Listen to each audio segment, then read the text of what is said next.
అందరికీ వందనములు. దేవుని నామమునకు స్తోత్రములు. ఎలా ఉన్నారండి? బాగున్నారా అందరూ? ఇంకా వాక్యంలోకి వెళ్దామండి. నేటి మన ధ్యానాంశము ఆయన రాజ్యమును ఆయన నీతిని వెదుకుడి. మత్తయి సువార్త 6వ అధ్యాయము 33వ వచనం. కాబట్టి మీరు ఆయన రాజ్యమును నీతిని మొదట వెదుకుడి, అప్పుడు అవన్నీ మీకు అనుగ్రహింపబడును. కాబట్టి మీరు మొదట ఆయన రాజ్యమును నీతిని వెదుకుడి, అప్పుడు అవన్నీ మీకు అనుగ్రహించబడును. మొదట మనం ఏం వెతకాలి? ఆయన రాజ్యమును ఆయన నీతిని వెతకాలి. ఇక్కడ దావీదు మహారాజు గారు ఏమంటున్నారంటే, నేనైతే నీ కృపాతిశయమును బట్టి నీ మందిరంలో ప్రవేశించెదను, నీ ఎడ్ల భయభక్తులను కలిగి నీ పరిశుద్ధాలయం దిక్కు చూసి నమస్కరించెదను, నీ పరిశుద్ధాలయం దిక్కు చూసి నమస్కరించెదను. యెహోవా, ఉదయమున నా కంఠస్వరము నీకు వినబడుచున్నది, ఉదయమున నా ప్రార్థన సిద్ధం చేసి కాచియుందును. ఉదయమున నా కంఠస్వరము నీకు వినిపిస్తుంది, ఉదయమున నా ప్రార్థన సిద్ధం చేసి కాచియుందును. ఎప్పుడు తెల్లవారుతుందా, ఎప్పుడు ఈ ప్రార్థన చెప్పాలా నీకు అని నేను కాచుకొని ఉన్నాను. అలా కాచుకొని ఉండాలి దేవుని రాజ్యం కోసం. మొదటిగా దేవుని నీతిని రాజ్యమును ఎదికిన తర్వాత వెదుకుడి, అప్పుడు అవన్నీ మీకు అనుగ్రహించబడిన. అవన్నీ అంటే ఏమేమి కావాలి మనకి? అవన్నీ మనకు అవసరమైనది ఏంటి? ఆహారము, వస్త్రములు, ఇల్లు, ఉద్యోగము, ఇలాంటివి. సో ఇక్కడ మనకు కావాల్సినవి ఏమిటి? ఏమి తిందుమో, ఏమి త్రాగుదమో, ఏమి ధరించుకుందుమో అని వాటి గురించి చింతించకుడి. చింతించి మీరు మూరుడు ఎక్కువ అవ్వలేరు, మూరుడు తక్కువ అవ్వలేరు. కానీ అవన్నీ కావాలని మన పరలోకపు తండ్రికి తెలుసు కదా. కాబట్టి మనం మొదట ఏమి వెతకాలి? ఆయన రాజ్యమును ఆయన నీతిని మొదట వెతికినట్లయితే అప్పుడు అవన్నీ మన పరలోకపు తండ్రి మనకి అనుగ్రహిస్తారు. నేనైతే నీ కృపాతిశయమును బట్టి నీ మందిరంలో ప్రవేశించెదను. ఆయన కృపాతిశయమును బట్టి మనం మందిరంలో ప్రవేశించాలి, యేసయ్య మందిరంలోకి ప్రవేశించాలి. మన హృదయమే మందిరం దేవునికి. మన హృదయంలోకి యేసయ్యని ఆహ్వానించాలి. యేసయ్యని మన హృదయం అనే మందిరంలోకి ఆహ్వానిస్తే అప్పుడు నీ రాజ్యమును నీ నీతిని ఎదికినట్లు. మన హృదయంలోకి యేసయ్యని ఎప్పుడైతే ఆహ్వానిస్తామో అప్పుడు దేవుడు మనకు ఏమైతే కావాలో అవన్నీ కూడా అనుగ్రహిస్తారు. అర్థమైందా? ఇప్పుడు యెహోవా, ఉదయమున నా కంఠస్వరము నీకు వినబడును, ఉదయమున నా కంఠస్వరము నీకు వినబడును, ఉదయమున నా ప్రార్థన నేను సిద్ధం చేసి కాచియుంటిని. ఉదయాన్నే ప్రార్థన సిద్ధం చేసి ఎప్పుడు తెల్లవారిద్దా, ఎప్పుడు నేను ప్రేయర్ చేయాలా అని దావీదు మహారాజు గారు ఎదురు చూశాడు. అందుకనే మరి గొర్రెల కాపరి అయిన దావీదు గారు మహారాజు అయ్యాడు.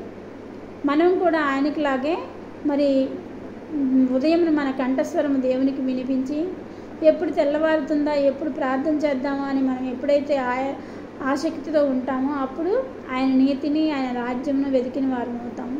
అప్పుడు మనకి ఏమవసరమో అవన్నీ కూడా దేవుడైన యెహోవా మనకి అనుగ్రహిస్తారు. చూడండి, మనం ఇప్పుడు హోటల్కి వెళ్ళామనుకోండి, బిర్యానీ ఆర్డర్ చేస్తాము. బిర్యానీ ఆర్డర్ చేస్తే ఓన్లీ బిర్యానీ ఇస్తారా? కాదు, దానికి చికెన్ కర్రీ ఇస్తారు, కళ్యా ఇస్తారు, గోంగూర ఇస్తారు, పెరుగు ఇస్తారు, ఉల్లిపాయలు ఇస్తారు, నిమ్మకాయలు ఇస్తారు, ఇవన్నీ ఇస్తారు కదా. మరి ఈ లోకపు హోటల్ యజమాని హోటల్లో బిర్యానీ ఆర్డర్ చేస్తే ఇవన్నీ ఇచ్చినప్పుడు మన పరలోకపు తండ్రి, మన యజమానుడు గొప్పవాడు కదా. మన పరలోకపు తండ్రి మనకు కావాల్సినవన్నీ ఇవ్వడా? ఇస్తారు. ఈ లోకంలో ఆకాశ పక్షులను చూడండి, అవి విత్తవు, కోయవు, కూర్చుకొనవు, కానీ అవి పోషించబడుతున్నాయి. పువ్వులను చూడండి, అవి ఎంతో అందంగా అలంకరించబడి ఉన్నాయి. అవి సాయంత్రానికి వాడిపోతాయి, ఉదయం వికసిస్తాయి, సాయంత్రానికి వాడిపోతాయి. వాటినే ఎంతో అలంకరించాడు సొలొమోను. ఎంతో వైభవం గురించి సొలొమోను కన్నా కూడా పువ్వులను ఎక్కువగా అలంకరించాడంటే యేసుప్రభు దేవుడు. కాబట్టి వాటికన్నా శ్రేష్టమైన మనకి ఏమవసరమో మన యేసయ్యకి తెలుసు కదా. కాబట్టి మనం మొదట ఏం వెతకాలి?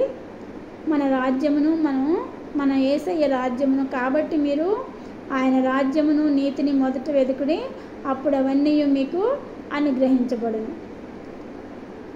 ఓకేనా? ఇప్పుడు అర్థమైంది కదా, మనం ఏమి శ్రేష్టమైనవి ఏం కావాలో మనకు అన్ని దేవుడికి తెలుసు. కాబట్టి ఇప్పుడు మనకు అవసరమైంది యేసయ్యని అనుకొని యేసయ్యని నీతిని రాజ్యమును మొదట వెతకాలి.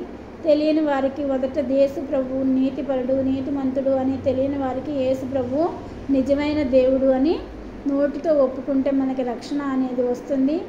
రక్షణ వచ్చిన తర్వాత బాప్తీసం తీసుకోవాలి. బాప్తీసం తీసుకున్న తర్వాత ఆయనలో మనం ఆత్మీయంగా ఎదగాలి. అప్పుడు రాజ్యమును ఆయన రాజ్యమును ఆయన నీతిని వెతికిన వారమే మనము అవుతాము. అప్పుడు మనకి ఏం కావాలో అవన్నీ కూడా మన పరలోకపు తండ్రి మనకి ఇస్తారు. అర్థమైందా? మన పరలోకపు తండ్రికి తెలుసు మనకి ఏం అవసరమో అవన్నీ మనకి ఇస్తారు. కాబట్టి ముందుగా మనము ఆయన రాజ్యమును ఆయన నీతిని మొదట వెతుకుడి, అప్పుడు అవన్నీ మీకు కలుగును. ఆయన రాజ్యమును నీతిని ఎదగాలంటే ఏం చేయాలి? యెహోవా ఉదయమున నా కంఠస్వరం నీకు వినబడుచున్నది. రోజు నీ ప్రార్థన వినబడుతుందా బిడ్డ? నువ్వు వినిపిస్తున్నావు రోజు ఉదయాన్నే యేసయ్యకి? నువ్వు వినిపించకపోతే ఈ రోజు నుండి మొదలుపెట్టమ్మా. ఉదయకాలంలో ప్రార్థన చేసుకోవడం, దేవునికి నీ కంఠస్వరాన్ని వినిపించు.